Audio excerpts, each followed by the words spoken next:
Welcome to Black Spot. Today, we're going to pull apart a film that claims it's based on true events, Dhurandhar. We're going to see it piece by piece exactly how a real, complicated history can be completely rewritten to push a very specific and very powerful political story. Let's get into it. So right out of the gate, the film hits you with this bombshell claim. The idea that the infamous Mumbai attacks were masterminded not from some hidden compound, but from the streets of a neighborhood in Karachi called Lyari. And that's the wild premise we're going to dig into today. Here's how we're going to break it all down. First, we'll ask, is any of this actually true? Then we'll look at the real people versus their movie characters. We'll compare the film's plot to what really happened, and we'll uncover the true story of Lyari. Then we'll get into the why, the whole theory behind this stuff. And we'll wrap up with the most important part, why you've got to question everything. Okay, so first up, truth or fiction. You see, the movie's entire hook is that it's a true story. But as we're about to see, the line between what happened and what the movie shows you isn't just blurry, it's been totally erased and redrawn from scratch. And that brings us to the real head-scratcher, right? How on earth does a story about a long-running, messy turf war between local gangs, a war fueled by city politics, get repackaged as this huge international spy thriller? The answer tells you everything you need to know about how stories can be built to serve a very specific agenda. Now, let's look at the people involved, because this is where the distortion really gets going. You know, one of the easiest ways to rewrite history is to rewrite the people who lived it. The film takes real names and turns them into characters that are, well, they're basically unrecognizable. Let's start with the main villain, Rehman Dakait. In the movie, he's this 55-year-old super slick criminal genius. But the real guy, during the peak of the gang wars, he was just in his early 20s. He was killed in a police shootout when he was only 34. I mean, this isn't just a little change for dramatic effect. It's a total fabrication of the central character of the story. And you see this pattern again and again. Take Chaudhry Aslam, a real-life cop. The film turns him into an agent for RAW, India's spy agency. In reality, he was a famous, tough-as-nails police superintendent who was tragically killed by the Pakistani Taliban. Then there's the politician character, who seems to be based on one guy, but the film just completely leaves out a far more central figure, Zulfikar Mirza, a politician who openly admitted to arming the gangs in Lyari. You see, it's not just what they change, it's what they conveniently leave out that tells the story. So if the characters are all twisted around, what about the plot itself? The movie gives us this grand, sweeping story of international conspiracy, but how does that hold up against what we actually know happened in Lyari?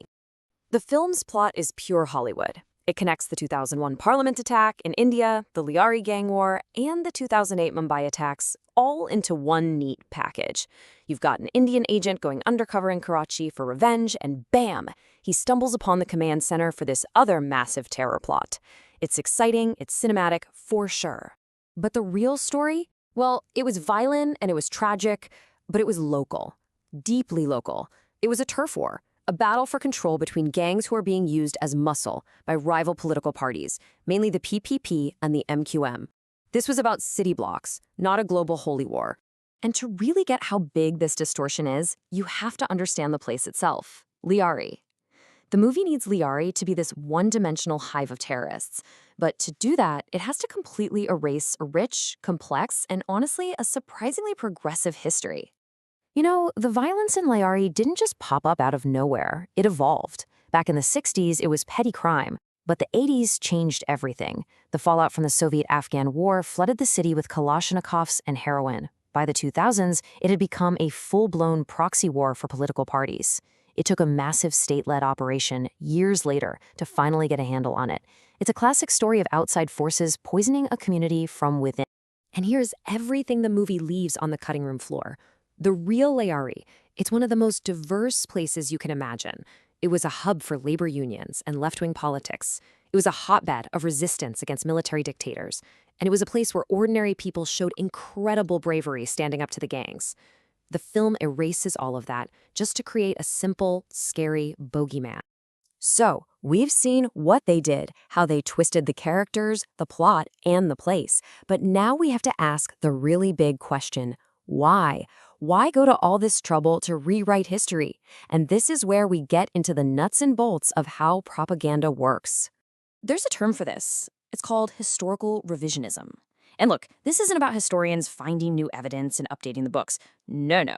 This is the deliberate reshaping and sometimes just plain inventing of the past to push a political agenda in the present, whether it's to fuel nationalism, justify a policy, or just create an...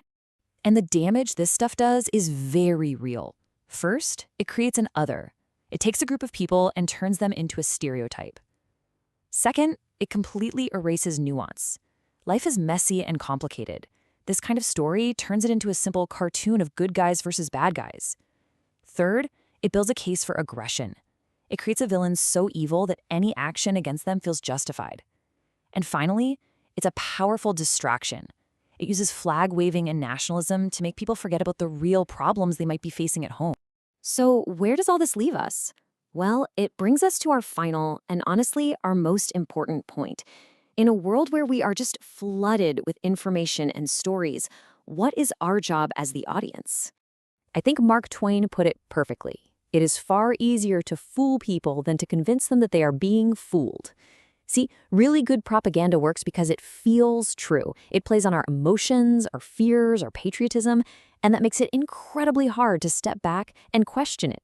So we want to leave you with this one thought. Breaking down this film isn't just about this one film.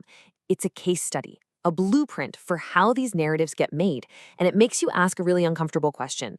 If this story, sold to us as true, could be so completely twisted, how many others are just like it?